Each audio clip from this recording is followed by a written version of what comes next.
I'd like to call the city council meeting of Tuesday, May 27th, 2025 to order.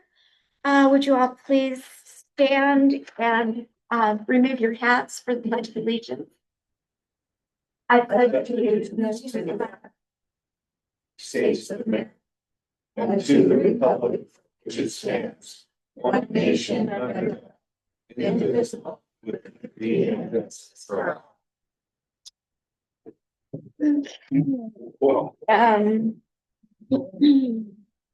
Roll call. Everyone is present. We have a full council. Are there any amendments to the agenda, additions to the agenda? Mayor, I would like the council to add agenda item, which is authorizing the mayor, we'll go with mayor, to sign the closing documents for the Seneca building. Okay.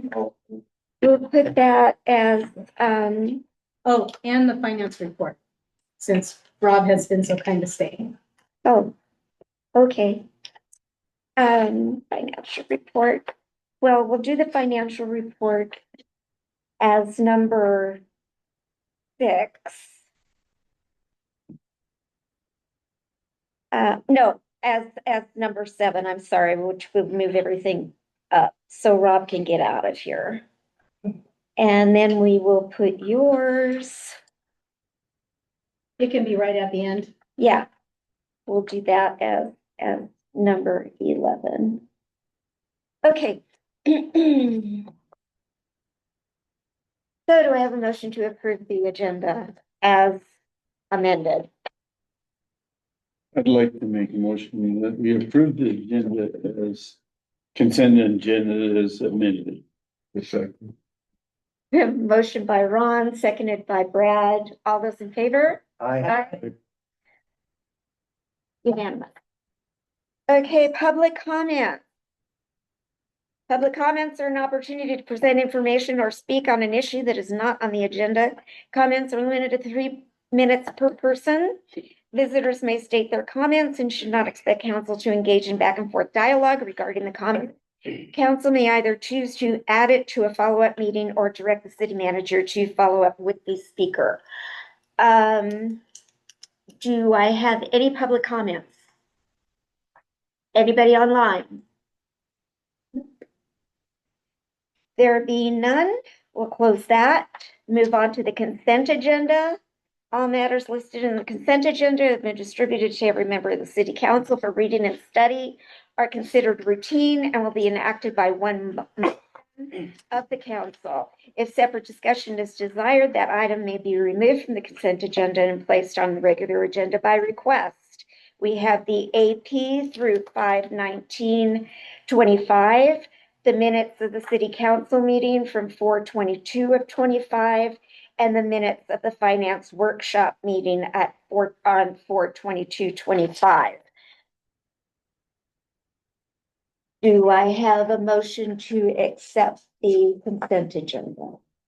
I'll make a motion to accept the consent agenda. Second. Heather makes the motion, Eric seconds. All those in favor? Aye. Passed unanimously. Okay. Rob, you want to give your financial report, so you can run away. If you. We are 10/12 through the year. So, we should have 18 or so % left. We've got a lot remaining. And, if you look at general fund current revenues, we don't have a lot of that percentage. We've only got $500,000 in receipts when we budgeted 2.9 million. But we budgeted to take the $1 million grant this year, the $1 million loan this year too. So that's part of why that's so far down. We also budgeted for the EDA loan, the EDA grant, which we didn't take. Personnel services are way lower than budget. We budgeted 102, we're 40,000 at this point in the year. Material services, same story. And I'm just hitting general fund because they're kind of the same all the way down. Okay, We budgeted based on history and expenses are dramatically lower than where they've been in the past. Um, You'll see negatives in a couple areas. One of them is actually positive, which is the current revenues. We've got more street fund revenues than we expected to there. So that's a positive item, even though it's negative. But street fund revenue or street fund expenditures are down. In the IT fund, we do have an over expenditure. We've got, over expenditure of materials and services, and that's carrying costs. The discussion we just had on budget is that's what it takes to hold these things. If you don't sell it soon, we're gonna spend way more carrying it than we're gonna Right. take on selling. right. So just something to think about. Debt service is close, but we actually made a payment on June 1st. So if you're wondering why we have so much left, we'll be pretty much right on budget after that is accounted for. This is through April. Community Development Fund, debt service there is within 1%. That's what we would expect. Revenues are very close. They're on track for what we'd expect them to get this year. And then we still have tons of room on all the budget categories for expenditures. Motor pools, same way. Fire funds, the same way. And then pool. Personnel services, that's one that we've had term. So we have 26% remaining. And so that's why we had to put so much into it next year, because we didn't put anything. We didn't budget for any transfers into unpaid comp this year. And so that's why it got drawn down so far. Water fund, overall, again, lots of room to go. Sewer fund, lots of room to go. Debt service is just really close to where the budget line item is going to be. The urban renewal agency, we've got 18% left in materials and services. So we're probably really close to budget now. On the individual line item categories for legal and professional services, yes, we have overexpended those. In most areas, general fund still has a little bit left, but water, sewer, street, IT, and rural development, as well as urban renewal agency, are all overexpended in legal. Sewer funds overspending professional services, as in IT and community development. So there's your line items there. Thank you. Does anybody have any questions for Rob? Thank you, Rob.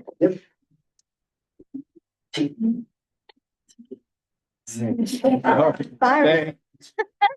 Good luck. Okay, the Ranch and Rodeo Museum requests for community dollars. You want to talk about? Or do you want me to talk about it? You have the staff report in your packet. I have the staff report. And I believe somebody's here that could probably talk about the request. Mhm. Yep. I will answer any questions that have to do with the amount coming out of whichever fund you choose. Again, this one is, the request is for advertising, brochures and some, I believe posters that are on the outside windows, which both qualify for actual TRT funds, which is, something you guys haven't seen before. Most of the other were community grant funds, which were out of that 30%, as we talked about in budget, unrestricted. And so this actually requests, you could take the money from either budget you wanted because it qualifies for tourism dollars. So, I would assume the applicant, you know, I see on their request that they're asking for TRT funds. I put both on the staff report. Yeah. John, do you have anything you'd like to add to this? Well, what we're trying to do is make the building more presentable. The pictures that were on the east side that basically were made to cover those great big windows. Well, the owner is remodeling upstairs, and so we can't put those pictures up there below the window. Well, we can't do it until they he does his new windows and all this stuff. And, the fire hall press is, gave me a quote on printing brochures, the same ones we've had for a few years, Mhm. at $300 a box. And between here and Mitchell, or between here and Prineville, I gave a box and a half away in 2 hours. It doesn't take long. And so that's what we're trying to do, is make it more presentable and advertise it, get people to come in. I usually work there a full day on Saturday. Well, since they've been open, I've had 2 people. People drive by, don't even know it's there. Yeah, And we're trying to save that place. There's a lot of heritage there that needs to be saved. okay, so you've requested 1,500. Because you're getting the other monies from the chamber, correct? Okay. Do I have any discussion among? You know, Carl and I stopped by the other day and when we were walking by and peeked in there, I've been through it before, but I feel that it's an advantage to our community to have that open. Mhm. And, you know, I was driving around today and saw people looking up at the totem pole. So people are walking around our town looking for things to do. I've had a lot of Yeah. requests. I volunteer at the chamber too, and I've had a lot of people. This is just prior to the rodeo or the museums opening up. Mhm. We're here for the weekend. Can we go see any of this? Yeah. You know, no, you can't. Yeah, Yeah. But they're gonna put my phone number on the door.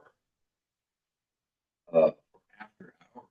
Yeah. Somebody comes through on a Sunday and would love to see it. 2 minutes, I'm up there. Well, be sure to put that sandwich board out there too, that Oh, it's yes. open, because that's another little drawing. The only problem with that is if people park their cars there, which a lot of times They do, yeah, you can't see that sign. yeah. Mhm. Maybe a flagpole that says. Well, we open or got 2 something. flag poles that go on each side of the door, and then we have some really tall that says Ranchburg Rodeo Yeah. Mhm. flags, but when they did the sidewalk there, they covered the holes up. Oh. So they're gonna have to have some stands made or something at the window. Yeah, But I did see the paintings and those were looking really good, so I'm glad that you Yes, got they- those redone and, They've got, I think 4 or 5 to do on those yeah, all together, you know. yeah. And I think the estimate was $3,000 on that. Yeah. Redoing those from the weather. And we talked him into, in that 3,000, we talked to him about putting some kind of a weather proofing coating on the outside. Yes, definitely. What other things do you think would help to maybe advertise that? Well, whenever I make a trip like to Baker, I got one coming up here in 3 or 4 days. If I can find enough brochures, I'm gonna stop at all the museums up in Baker and put some of our brochures in there, what we've got left. And I think a nice red, maybe even a flashing red open sign would Yeah. catch Yeah. somebody's eyes as they're driving by. Mhm.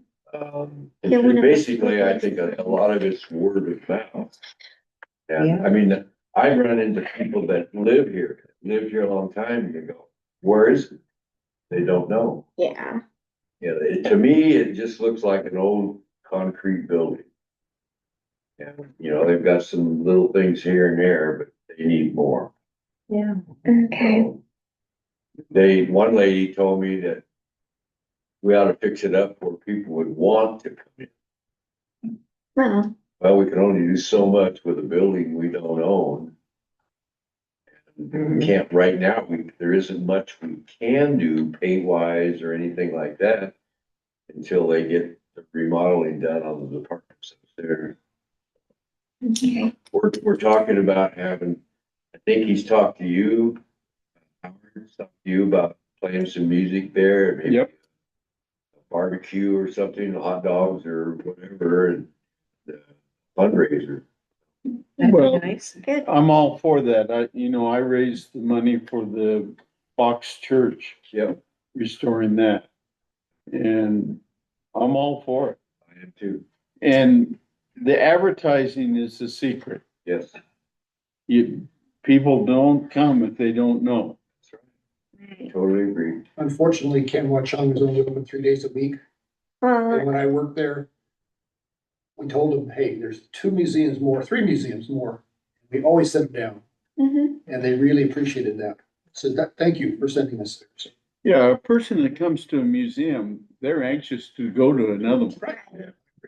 Yeah. I'll make a, oops. Yep. I'll make a motion that we fund in the amount of $1,500 from our TRT fund.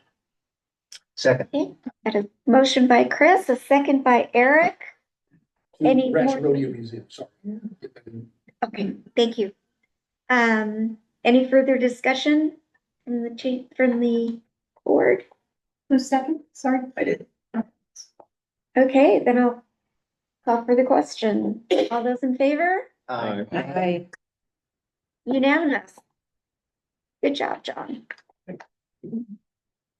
On the end, He's in Boise right now at the doctor. He said he'd be back Thursday. still not able to work yet. No. I took his place Saturday. Okay, we've got somebody online for, So, council, mayor, council, we, as you know, have been working, over several months. The council had made it clear that they wanted to, have a strategic plan, for the next 5 years completed and done, and, there was many talks on that. You approved me finalizing a contract. However, over the course of discussions with council, it was made known that you wanted a little bit more robust, in-person, facilitation. So tweaking that contract, it actually came over the allotted amount that I would sign for. So, even though you have a contract in your packet that looks like I've signed it, I actually amended it. And so the contract is not to exceed $40,000. We don't expect it to. It's actually the contract amounts, I think, at 35, 34. But we need you as part of this presentation to just, and maybe if you can do that real fast, the Jensen Strategies is here to do the kickoff promotion for your, strategic plan. So if you could approve that contract real quick with that amendment, Okay. I would appreciate it. okay. Can I get a motion from the floor? I move we approve the amended contract with Jensen Strategies for strategic planning for John Day. Eric makes the motion, Also, Vern seconds it. All those in favor? Oh, here's discussion. Oh, discussion. Sorry. what are we getting for the extra 5,000? She One just additional explained. in-person, facilitation. So they're coming to town because, For $5,000? well, you have people that have to fly in or drive, and then drive and be here, hotel rooms, food. I saw the Uh. most expensive guy, I think it was $250 an hour. Let's say $300 an hour. That's 2,400. Hotels, you can stay at Best Western, $200-300 a night. Well, in their time. their That's what I mean, expertise, yeah. $2,500. Yeah. an hour. So, And there's not just one. So Meals. they come in a team, as a team, they're coming Because they're gonna more talk. than one, I would assume, yes. you assume, okay.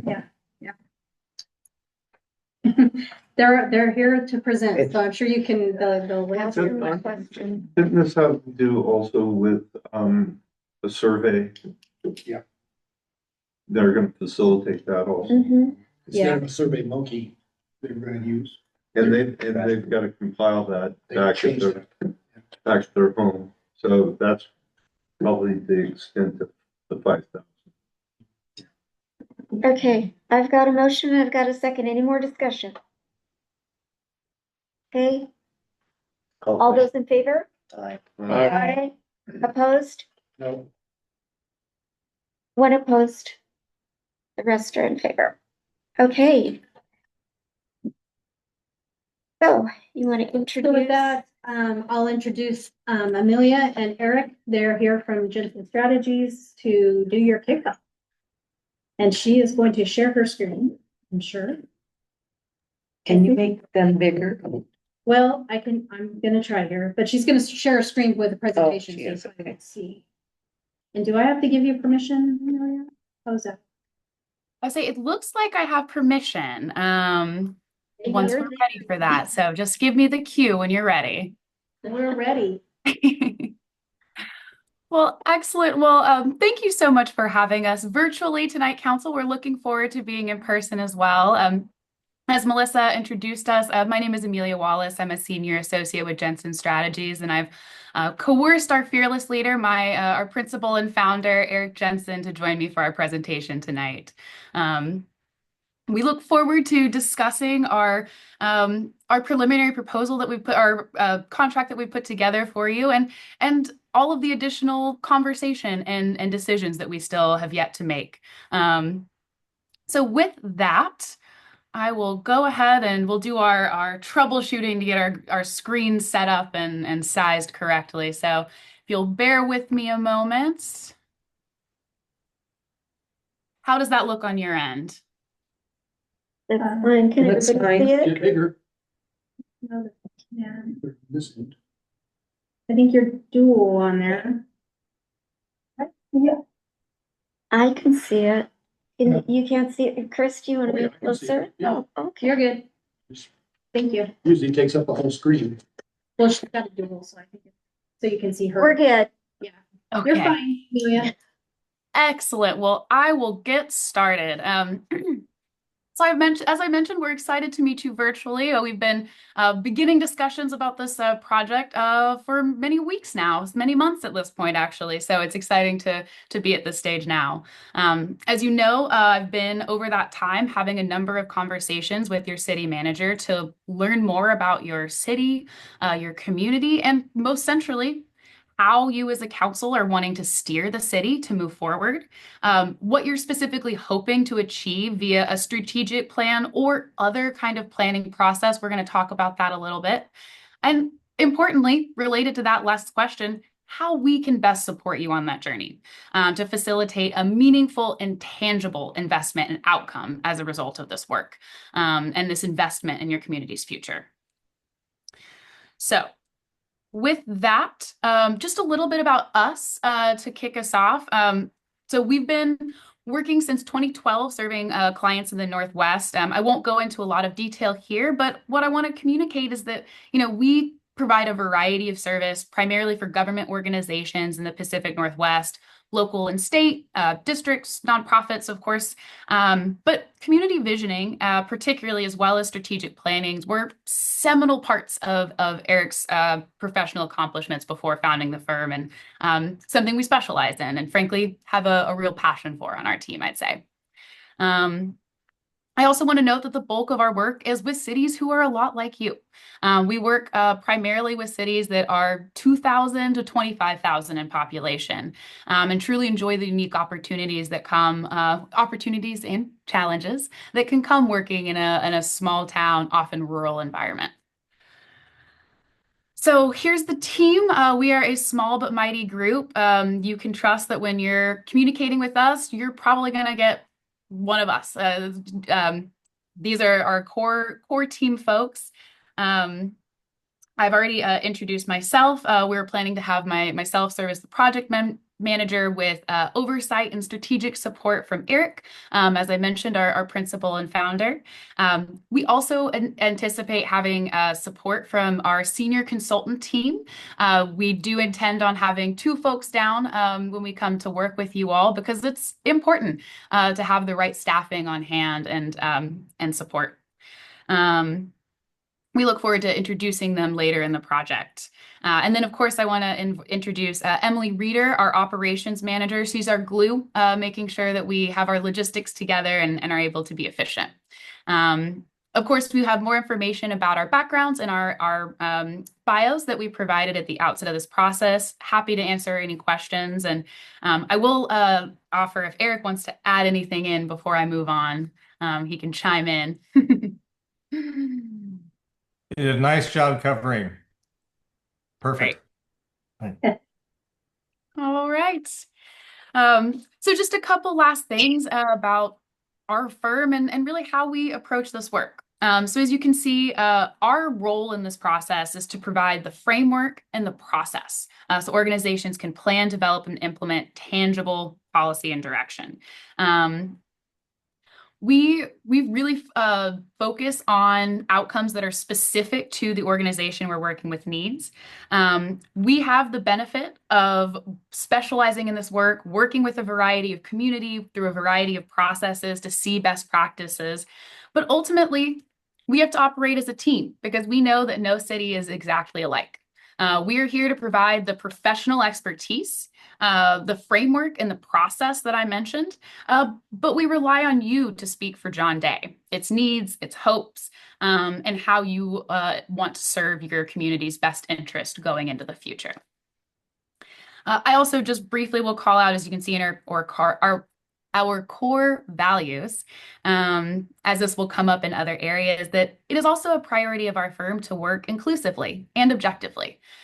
We seek consensus whenever possible, particularly in public venues, to allow where we are encouraging and promoting robust dialogue and discussion, but bringing groups to a decision where once a decision has been made, the group can move forward confidently as a body and present a clear voice to the community or whatever their stakeholder audience is. So with that, a little bit about tonight. So, of course, hoping to introduce ourselves a little bit, which I hope we have accomplished and look forward to continuing to do so. Introducing ourselves to you as a council, as a community, and of course, a little bit about the values you can expect us to apply in our work. And then I've asked Eric to join us to share a little bit, just a small sample of his wide experience, and provide a primer on community visioning and strategic planning. I know there were some questions at the beginning of this process about our contract and our scope, and we'll be talking about that. We do have key questions that we need to ask from you and feel confident in to know that we're helping you move forward on the right step. So as part of that work, Eric will be here to make sure that we're speaking the same language, that you have a clear understanding of what each of these processes is, what you can expect to get out of them, etc. Following his presentation, I want to give you an opportunity to ask questions. Clarify anything that would be helpful at this time, especially while we have Eric's wisdom on hand. And then I'll share a high-level overview of the key stages that we anticipate being part of this process that are laid out in our preliminary scope and contract that you've reviewed to date. This is based on everything we've learned to date and the questions that we have going forward. And then, of course, I'll talk about some immediate next steps. Of course, assuming you haven't told us to kick rocks by that point. So with that, I'm going to turn it over to Eric, but I do want to say that the one thing that we're not looking from you tonight is a new decision. So as I've mentioned, we do have some key questions, and there was some discussion about our scope and some of the key steps in our process at the outset of this. But as I've talked more with Melissa, what I've come to understand is, as I mentioned with Eric providing the primer, that there is consensus about some base needs to solidify a direction for the city, but there's still some internal definition needed in terms of what your community and your council is really looking for. And that's okay. That's actually what we expect in this process. Anytime that we start a project, we take time at the outset to really listen, make sure we understand the questions of those that are central to the work, and ensure that it's not just one perspective, but have a real pulse on the full council or the other stakeholder group that we're working with in that case, as a whole, to really identify the strongest path forward as a group. So as I've mentioned, while we have outlined our preliminary scope that you see, our intention tonight is to really make sure that we're all speaking the same language and can have further discussion and provide a final recommendation on a process to help your community set clear policy goals, chart an operational course for the coming years. So with that, I talked way more than I meant to, and I would like to turn it over to Eric. Anything to add before we move into your presentation, Eric? No, I don't. So are you ready for me to begin then? I believe so, unless council has any interim questions or concerns before we dive into the meat. No, I think you're good, Amelia. Fantastic. Take it away, Eric. All right. Well, thank you, Amelia, and Mayor and Council. It's a pleasure to be able to join you online tonight. Sorry we couldn't get all the way out there for this particular meeting. But as Amelia said, there will be opportunities in the future. So as Amelia said, I'm the principal and founder of Jensen Strategies. Amelia had asked me to give a quick overview of community visioning and strategic planning processes, which are two different types of long-term planning. Now, normally I teach both these processes for the League of Oregon Cities. And I teach it usually in a full day class. And Amelia said, now, can you just kind of hone that down to 10 minutes? So I will do my very best to be able to do that. So, all right. So moving on to the next slide. I'd like to just focus in on some of the things that are common to both of these processes. Both processes are long-term planning processes. They look for an extended period of time, and we'll talk a little bit about what kind of extended period of time when we get down to the differences. They provide a proactive approach to helping you to find a direction and goals for where you want to be going. It also allows for your stakeholders, both of them allow for your stakeholders to participate and to gain ownership in the final outcome of what comes out. When it's done well, both strategic planning and community visioning connect the big picture to the on-the-ground actions. So you can look at the on-the-ground action that you have, the program or the project that you have, and trace it all the way back up to your mission or your vision or whatever that big picture is.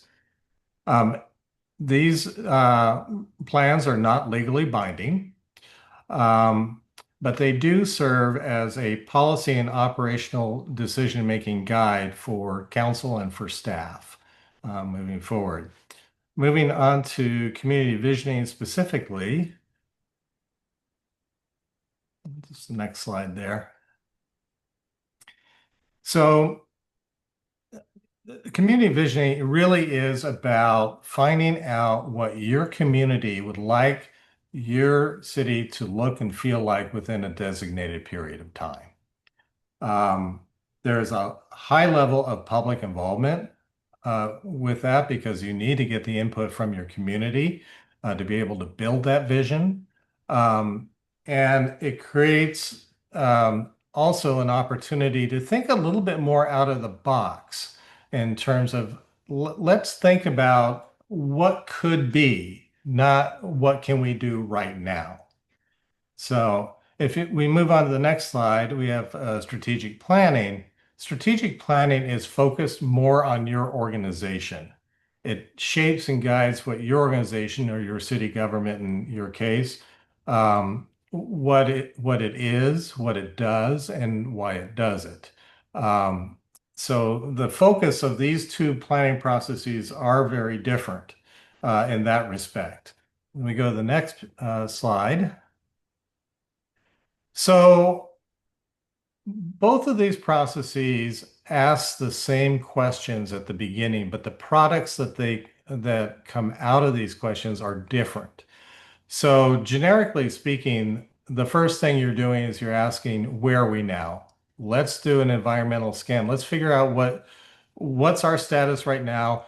What is our trajectory right now? If we do nothing and just continue doing what we're doing now, where are we going to end up? And then given that, where do you want to go? What is your ultimate goal? What is your ultimate vision? And then what route will get you there? How are you going to do that? And then finally, let's gas up and or charge up, and depending on kind of car you've got, and go. And that's the implementation side. So if you look at it in the context of community visioning. Community visioning normally starts out with doing an environmental scan and a community profile. An environmental scan of where people think things are now in your community. And then also, what does the community look like right now in terms of this profile? I mean, what are you looking at in terms of your businesses? What are you looking at in terms of your schools? What are you looking at in terms of all these different resources and drivers of your community? Out of that, you then develop a vision statement. And the vision statement is a broad brush picture of what the community will look and feel like within a given period of time. And it's usually not very specific in terms of projects and programs, but it is more along the lines of we want our community to have these attributes. The next piece is a community-based action plan. So once you know what it is that you're striving for, then what are you going to do to get there? How are you going to get there? What are the strategies and the actions that will help you achieve that? And being able to delineate that's important. And then finally, implementation. And this is where a lot of plans fall short. A lot of communities will go through a planning process like this, but they don't put the effort into figuring out, well, yeah, but now how are we going to make this happen? How are we going to implement it? And we'll talk a little bit more about that. For strategic planning, again, you're doing an environmental scan, but you're also doing more of an organizational profile. Where is the city organization right now? What is your current financial status? What are you facing in terms of regulation? What are you facing in terms of staffing needs and so forth? And then moving on, if you don't have a mission already for your city, developing a mission. What is it that your city does? And from that, being able to derive goals of where you want to end up. Goals are outcome statements of what do you want at the end game, and in more detail, the objectives for those goals and what those goals should achieve. The next piece, when you talk about how you're going to get there, again, it's an action plan, but this is an organization-based action plan that's looking at what steps does your organization need to take to be able to get to where you want to be. And then, of course, implementation in the end. I won't repeat that. So moving on, one of the things that sometimes confuses folks when we talk about community visioning is, okay, are the citizens going to just tell us how to run the city? And that's not what we're talking about here. What we're talking about here is having a community develop a vision of where they want to be. The core services that your city provides may or may not be part of that vision. Community is thinking about where they want to be. But the core services, some will overlap and some won't. And at the end of the day, with visioning, the implementation side of this is actually not going to be just the city. It's going to be the city and its partners, whether it's the chamber, the local hospital, or other civic organizations in town. Moving on to the next slide. So here's another way of looking at this. So with community visioning, when you talk about the purpose, I mentioned before, we're talking about what the community should look and feel like within a designated period of time. Strategic planning, as I mentioned before, is developing that mission and core values that's going to help guide your decision-making and budgeting. The typical time period for community visioning is 20 to 30 years.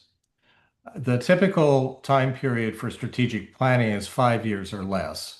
And the reason is that strategic planning tends to be much more focused on your resources and what you have available and what you can achieve. And that changes fast. If you look 5 years ago, and how much technology has changed just in those 5 years, and we're talking about AI now, we're talking about a variety of different approaches to the way we do business. Things change, so you can't plan that far out in that particular case.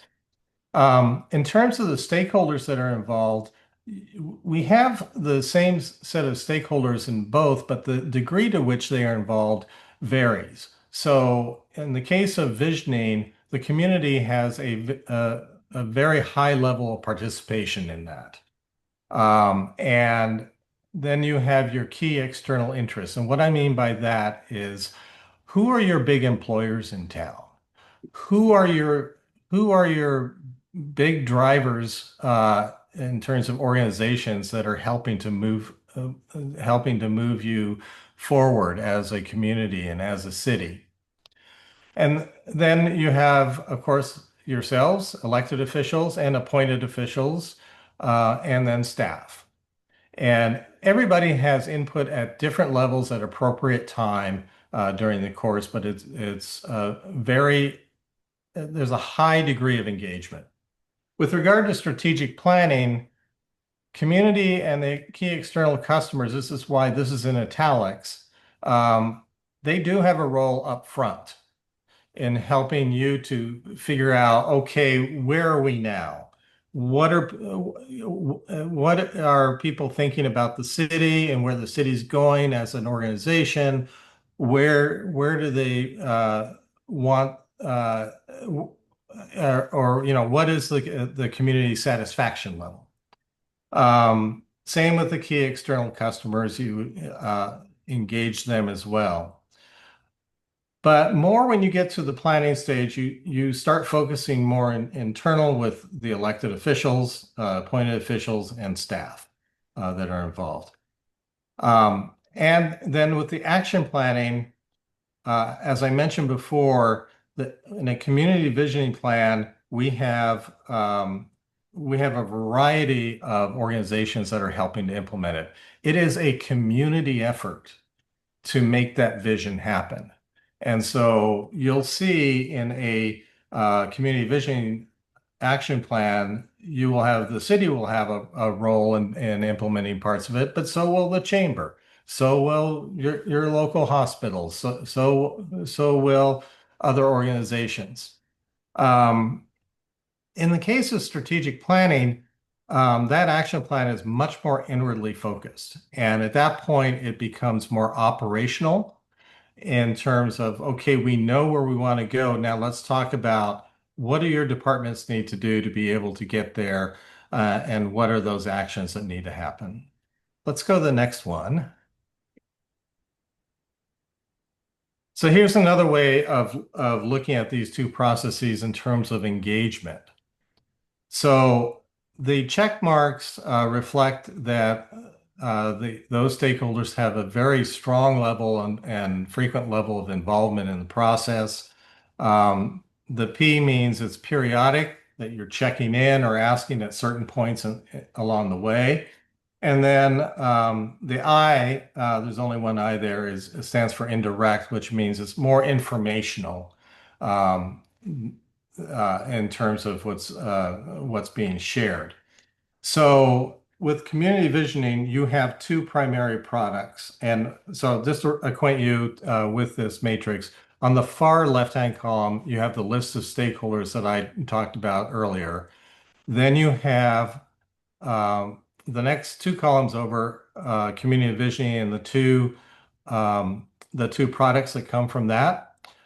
Vision statement, which is that broad brush picture, and then the action plan, which is the getting down the strategies and the projects and the programs that are going to make that happen. And then you move on to strategic planning. You have your mission, you have your goals and objectives, and then you have your action plan. So when you look at the community vision lineup, developing the vision statement is kind of all hands on deck in terms of engagement. Community is very involved. Your external partners are very involved. You may want to have, and we usually recommend that you have a committee or a task force that's helping to craft that vision, and then of course council and city staff. When you get to the action planning stage, once the vision statement is completed, then community isn't quite as involved because you're really starting to put together the nuts and bolts of, okay, what are those programs and projects that will help make this happen? But you do periodically engage the community in that. The external partners are very involved because it is highly likely that your external partners are going to be primary implementers of the vision. And then, of course, your task force or committee, if you have one, elected officials yourselves would be kept in the loop in terms of the action plan development, and city staff would be very involved from the standpoint of the things that fall in the city's purview on the action plan. On the strategic planning side, you'll see that the engagement of the community and the external partners is much more upfront. That's where you're gathering the information at the very beginning that will help to inform your strategic planning process going forward. But if you have a task force or a committee involved, and the council and city staff are all very heavily involved in terms of developing the mission, and the same with the goals and objectives. The goals and objectives will also have a certain degree of community engagement as well. And then when you get to the action plan, that's much more of an internal focus, and it tends to be much more operational, which is why you see the elected officials having less of an involvement, but being kept informed, because it's the operational side of your organization that's going to be helping to make your strategic plan come to life. So that kind of gives you another perspective in terms of engagement. Moving on, and I know I've already probably exhausted my time. I apologize. I'll try to pick this up a little bit. One of the things that I mentioned early on is that your plan, whether you're talking about, and this is a generic pyramid, if you will, for both strategic planning and visioning. So you've got the mission or the community vision at the top, and objectives, goals, focus areas, down to the strategies, down to the on-the-ground actions. The connectivity between the actions up to the mission is critical to the integrity of the plan. And so if we click the next button, you'll see that I call that the spine. That is the spine of your plan. And you should be able to trace actions all the way to the top. And as you develop your mission, as you develop your objectives and goals, that those come out of the bigger picture before it. Now, if you look, that's fine. So you say, well, okay, then where does community visioning fit in terms of strategic planning? Community visioning becomes a bellwether, if you will, for what you're developing in your strategic plan. Because if you understand what the community wants, as you're doing your strategic plan, that can help to inform everything from your mission on down to your department level business strategic plans. And so you're wanting to make sure that you are consistent with your vision. By the way, core values on the side, won't talk a lot about that, but core values are the values that you have as an organization and how you implement the services that you provide. We'll move on to the next one. So let's just talk about successful long-term planning processes. And this graph applies to both strategic planning and community visioning. So you see on the one axis, you have shareholder ownership. Not shareholder, but stakeholder, yeah. Stakeholder ownership. And so as your stakeholders, your community, your employees, your external partners gain ownership in the plan, then you move up that axis. On the other direction, the stakeholder involvement is how much you involve them during the course of the process. Now, a typical plan, we'll click to the next line here. A typical plan goes like this. So you start off usually pretty much on the lower end of ownership because you haven't engaged your community or you haven't engaged your staff. And so it starts off kind of low. And as you move forward and have greater stakeholder involvement, you'll see that there is a peak here where all of a sudden it goes up as people give credibility to the plan and gain ownership in the plan. And so there is that sort of swoop that tends to happen. And that's important because if you want your plan to be sustainable, you want it to be something that gets implemented, having the ownership of your stakeholders is paramount for that to happen. Now, the other point, though, we'll go to the next click there. Here's the reality. The reality is it's a time cost thing. So the more you involve stakeholders, the more time it's going to take, the more cost it's going to take. And so that's always the dichotomy that a lot of our clients find themselves in is, okay, how can we do this and still be cost effective or hit that sort of cost benefit. So if you press the next button, this is what you want. You want that intersection. You want that intersection between where the time and the cost and the ownership meet. And that's ultimately your goal. Let's go to the next one. So lastly, I just want to talk about success factors on either one of these plans. The first is, and I mentioned this earlier on, is stakeholder involvement. And the more you can engage your stakeholders in being able to give input and to participate in the planning process, the greater the ownership they're going to have and the greater likelihood you have of success moving forward. Connectivity and consistency goes back to that spine I was talking about and making sure that your plan has that connectivity from the big picture to the ground level. Flexibility, I didn't talk much about, but when you do put a plan together, you want to put it together in a way that it doesn't become so time-stamped that all of a sudden it becomes difficult to implement. And I can talk more about that if you want me to, but moving on, leadership and advocacy. This one's really important. In either one of these processes, it's important that your council and your executive management are champions of whatever process it is that you decide to move forward with. If you have a division between members of the council or even between members of the executive team, then it sends a message out to your community that you're not fully on board. And so we strongly recommend that your council and your executive team be behind whatever it is that you decide to move forward on. And then lastly, implementation plan and resources.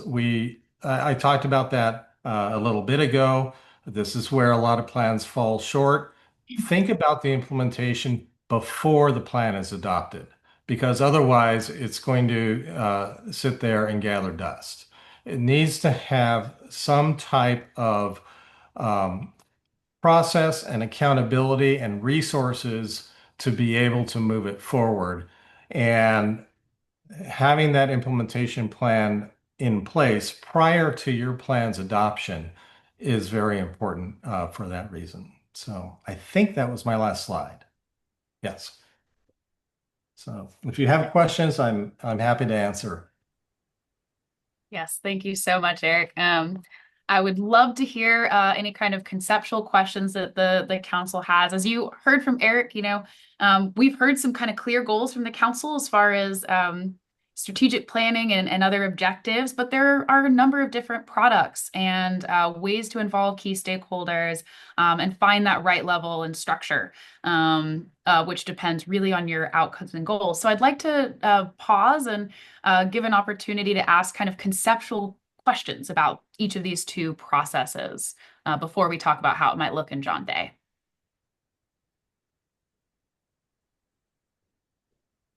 I'll start. This is Eric Bush. I'm on the city council. And one of the things I think is really important is when you're looking at strategic planning in general is when we talk about vision and the mission, the way it's been laid out here is two separate techniques, two separate kind of things. And I think the way you get to a vision statement is significantly different than the way you get to a specific strategic plan. But I see them more integrated. And the reason I say that is there's really no, I won't say there's no point, but it's challenging to execute a strategic plan without having the vision in place. Because if you're executing a strategic plan, you're asking for resources, you're buying certain things, you're doing certain things.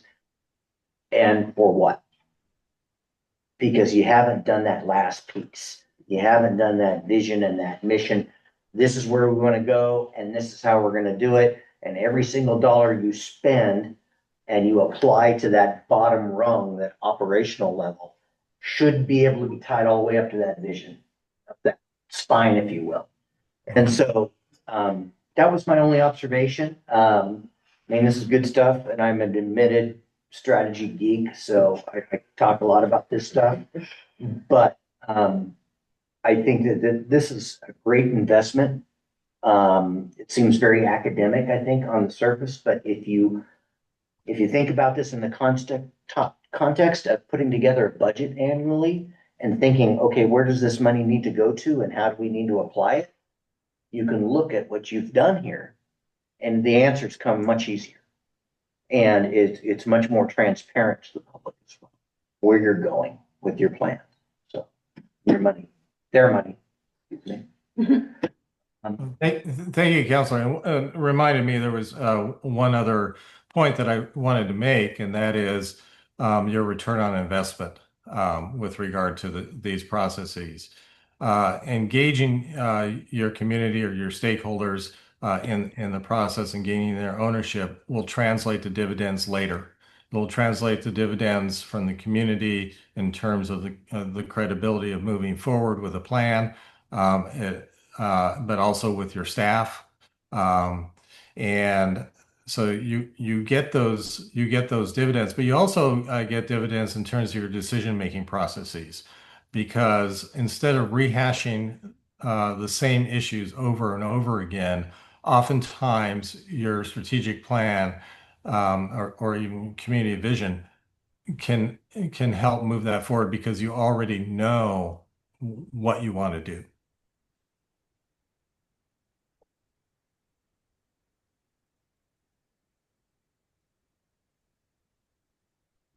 Thank you. Any other questions on the council?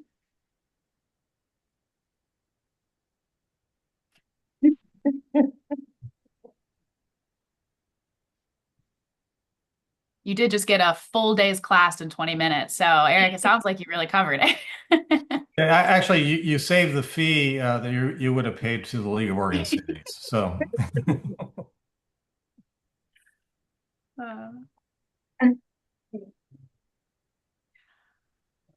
Great. Well, I'm assuming that additional questions will come up, and we'll send around this PowerPoint so it's available if folks want to review it and kind of reflect on what's been shared more.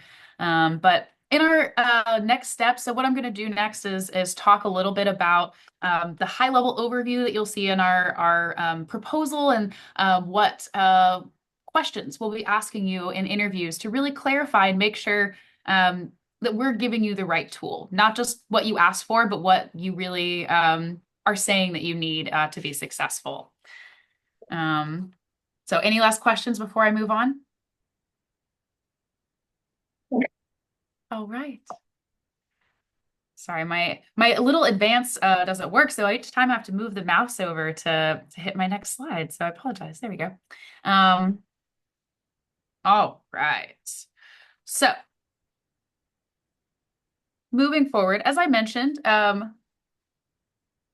we've heard some clear goals, and as Counselor Bush rightly pointed out, there are some commonalities between community visioning and strategic planning, some things that feel similar. But while they may be highly related, as we've been discussing, they involve stakeholders at different level. They result in different products. And again, depending on your core goals, whether you want to go 100% start to finish or focus in on a key part that's most important to your community now, those are going to be the things that we solicit your perspective on in upcoming interviews. And I'll talk about that in just a minute. So what I'm about to walk through may or may not be the final process that you end on. And that's what we'll be finalizing in interviews. But just to give you a flavor and a sense of the process, I think this will be helpful. So potential, with the big disclaimer I put on it. So as I mentioned, we want to make sure that we're hearing from you and that we really understand your core goals and are giving you the right tool to meet your needs. So as a first step, we're hoping to have individual conversations with all the members of council to really understand those core goals and find the right, I love Eric's graph of the right level of time, cost, investment, et cetera, to get you at that intersection point that's going to be best for you. After that point, we'll be preparing a refined scope that we'll recommend and bring back to you as a council to say, yes, this is the process we want to invest our resources in for our community. Anticipating moving into that pretty quickly. Again, this is all very tentative, but just something to aim at is what we always say. From there, we've heard that community engagement is a key focus of this work. That was our initial focus for revising the scope. But I want to note that importantly, another key thing that I've heard is the importance of including potentially external stakeholders, whether that's your intergovernmental partners, your local large employers, other folks that are vital to your community. So it's going to be important to figure out the right level to involve them, whether that's in giving input or actually taking a piece of ownership in the plan, which is meaningful, depending on which spectrum you're closer to between community visioning and strategic planning. Anticipate looking at that through the end of summer into the start of fall to catch not only the county fair, but probably the beginning of school and get some good input from folks. From there, we'll come back and tell you what we heard, whether that's in the form of a draft vision statement or just presenting a summary of the community input that then the council can use in its process going forward. Anticipating that we could do that maybe late August, but definitely by October, based on what we've heard over the summer. And then from there, having you as a council take all the information that you've gotten to date and really set your policy priorities, whether it's in a traditional goal setting session or some other format, to really set the foundational principles that the rest of your plan will be built on. Typically, councils hold these kinds of processes in January, so I've gone ahead and suggested that as a potential place to aim for, again, depending on what we hear from you folks in interviews. And then from there, you can look at your implementation. Now, I've put strategic plan here, but if you were doing a community vision, it would be more like an implementation plan, where you say, how do we take all of this information, all these conversations, great decisions that we've made, and actually implement them? Because at the end of the day, this investment only goes as far as you use it. And we will, at the end of this process, have to walk away and leave this tool in your hands. So again, after the goal setting, looking at February, March. As I mentioned, next steps are to have these conversations with you and bring back a revised plan that we believe will best meet your needs. And that was what we wanted to accomplish tonight. I'd like to take a minute and just turn back around and see if council has any clarifying questions about where we are in the process, what we're going to be looking for you next, or anything else that we've shared tonight.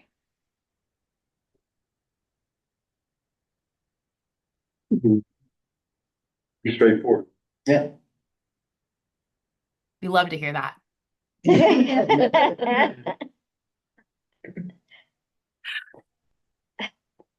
Well, excellent. Well, hearing none, this won't be, I'll go ahead and stop sharing my screen so you can see us again a little better. This won't be the last opportunity that we have to chat. As I mentioned, we'll be proceeding into interviews, but I want to thank you for this opportunity to serve your community.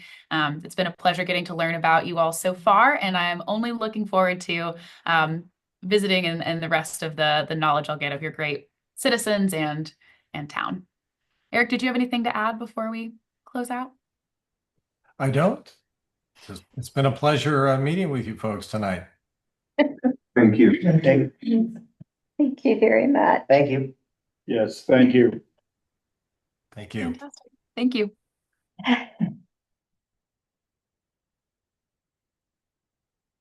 Hey. Hmm. I think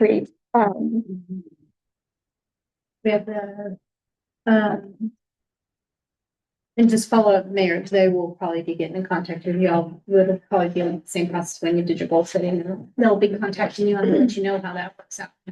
So it would be like individual Yeah. interviews? Yep, yep, Yes. okay. we can do that. Okay. Should we move on? Mhm.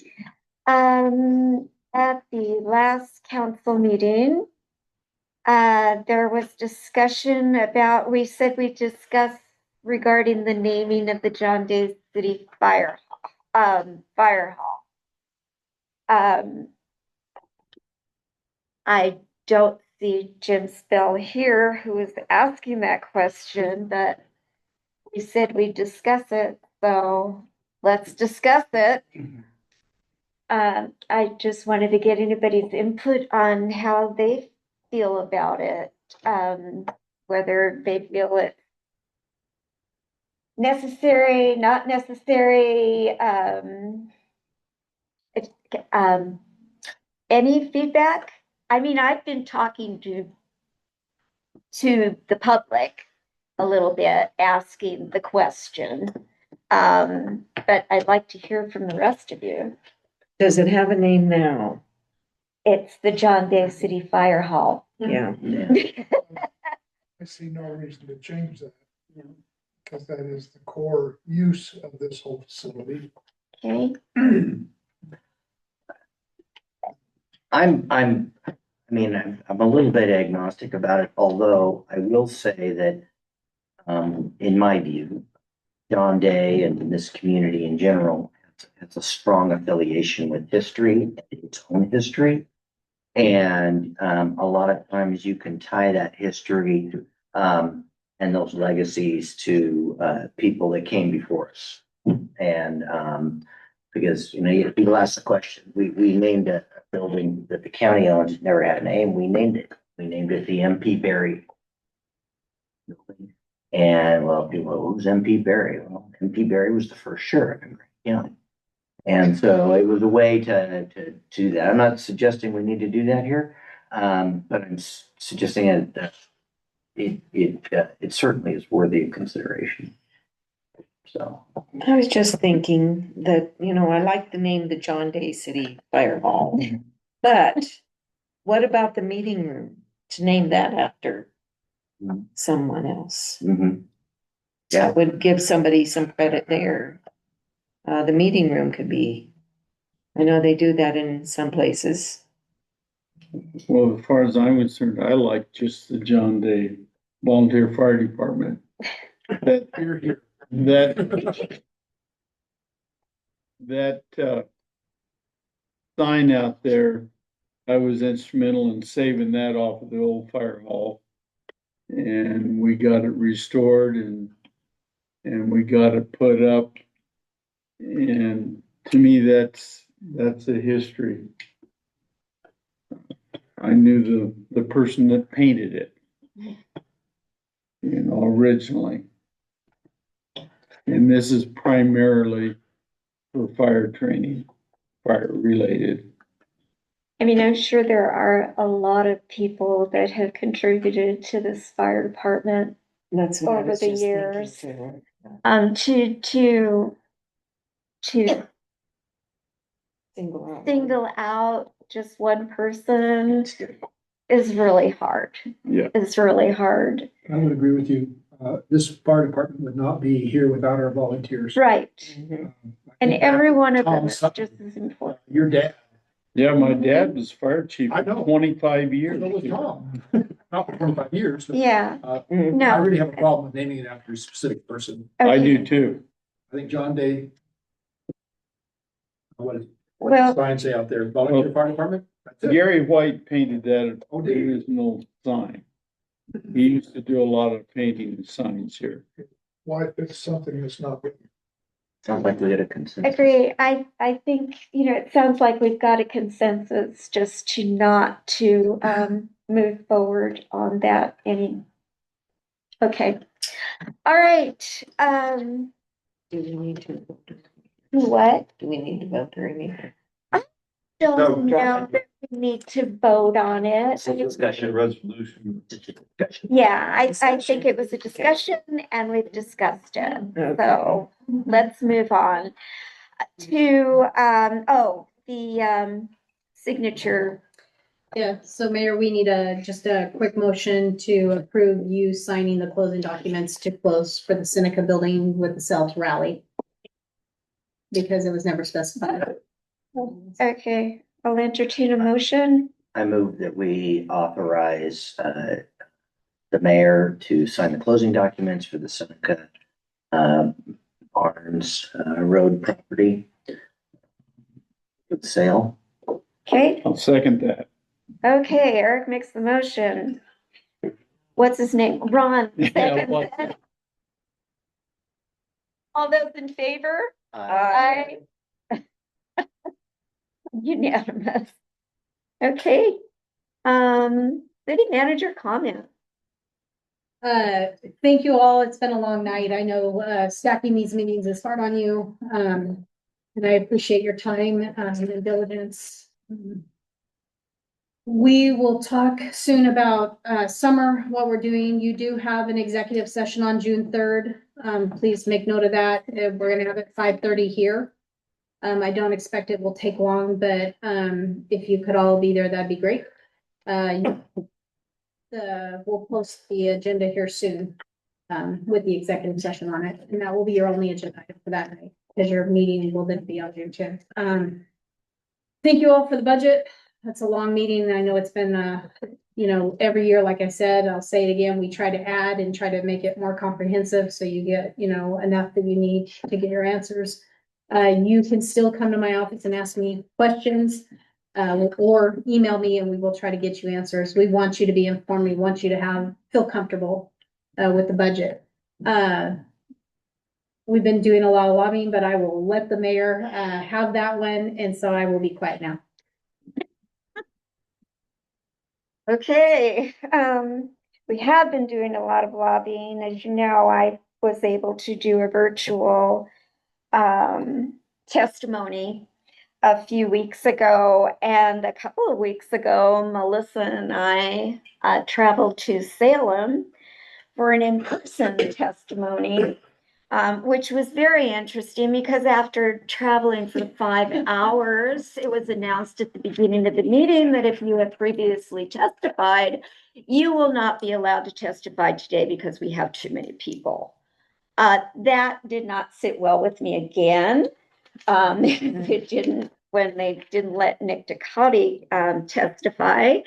So I sent an email to Senator McLean, who was on the committee up there, and told him that I was very disappointed that we had traveled all this way and we were not going to be able to testify. By the end of the meeting, we were testifying. So we did get to testify there. The only other comment I have is, oh, and then I did, Representative Owens had a town hall last week. I made sure to pose a question about the sewage treatment plant in there. I want to keep this hitting them hard, keeping this at the top of their list. He did respond to my question and said that, you know, this is a priority and this is what they're looking at. And so feeling a little bit better about it. But we're going to keep trying. I was disappointed that I didn't get to speak at Wyden's town hall here. Had I been given the opportunity to speak, I would have made a play for the sewage treatment plant, which would have been a good thing to put in the community's mind as well as Senator Wyden's. I did get to speak to him for a few minutes afterwards because I pushed my way to do that. So, you know, small but mighty here. I will keep it up, and I encourage any of you, if you have the opportunity, don't be shy. Write to your senators, write to your congressmen, just keep that bug in their ear, because the more we do it, the more they're just going to want to get us off their back. So anyway, that's all I have. Oh, can I just add then, since you're done with that? Yes, you may. So just for when we went and testified in Salem in person, we learned that the state has about $500 to $600 million to allocate, all across the state. There was 300 people that day there to testify, and it was everything from, you know, shelters over, and this is really hard to sit there and hear. I'm just gonna say, if you heard me on Coffee Time, you know, it was very aggravating because you're listening to people ask for money for pickleball courts and arbors over their entertainment areas. I kind of like the electric ferry. Yeah, and electric ferries. The state got 2 billion in requests. And so, you know, you're listening to all these, and so us going there and actually being able to speak meant something. When the mayor did ask her question at the town hall that was all virtual, Representative Owens actually gave a shout out to John Day and said, this project's important. They're buying parts off eBay. And this is with a town hall that was across the state, because the other representative he was doing it with was from the coast. So he had all his constituents on there, and we were the only city mentioned by name. And so it's encouraging. Our ask is 10 million, if you haven't heard that from the state, which I thought might be out of line, but after listening to 300 people speak, it was not. And so I'm encouraged. You know, if you get a chance, write them and tell them, you know, we're one part away from having a problem. So just add on to that. And the mayor is doing everything she can to work on behalf of this city. So And how many other people were requesting money for sewer plants? there was actually, it's a majority, I would say. I mean, it's not like, you know, there's a lot. Yeah. However, I do know that the Representative Owens has said there's going to be, there's another pot of money coming up that they're doing The just for lottery. Yeah. infrastructure.